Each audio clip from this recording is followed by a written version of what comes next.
নান্টু বাবু, ও নান্টু বাবু। বাবা, বাবা, মাস্টার মতে আইছে। একই স্যার, আপনি? দেখো ফুটো, তোমার ছেলেকে আমি আর স্কুলে রাখতে পারবো না। এত বাজে শিক্ষা দিয়েছে তোমার ছেলেকে যে আর 5টা ভদ্র ছেলেপেলের সাথে তোমার ছেলেকে রাখা যাবে না। কেন স্যার, ফাটা আবার কি করেছে? আবার জিজ্ঞাসা করছো কি করেছে? স্কুলের আর 5টা ছেলেপেলেকে তাদের মা বাবা তুলে খিস্তি খাস্তে করেছে। মানে এত বাজে মুখের ভাষা যে আমি আর বলে বোঝাতে পারবো না।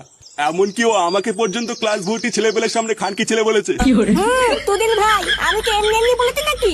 জানো বাবা, মাস্টার মশাই তোমাকে বাঞ্চত বলেছে, তাই আমি মাস্টার মশাইকে খিস্তি মেরে দিয়েছি। এইসব কি বলছিস তুই? আমি তোর বাবাকে খিস্তি মেরেছি? মাননি, এখন মিথ্যে কথা বলতো তাই না? লাউড়া তোমার কি বড় ছেলে, কি মিথ্যে কথা বলে? না না ফুটো, এই ছেলেকে আমি আর স্কুলে নিতে পারবো না। এইসব কি বলছেন স্যার? আমার ছেলের ভবিষ্যৎটা নষ্ট হয়ে যাবে তো। আরে না, ওর ভবিষ্যৎ আর কি নষ্ট হবে? আগের থেকে ভবিষ্যতের পুঙ্গা মারা হয়ে গেছে। এত ঢ্যামনা ছেলেকে আমি আমার স্কুলে নিতে পারবো না। তুমি অন্য কোনো স্কুলে তোমার ছেলেকে ভর্তি করিও।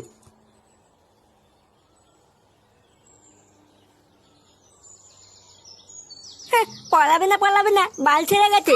আমার মা, ভাত দাও, খিদে পাইছে।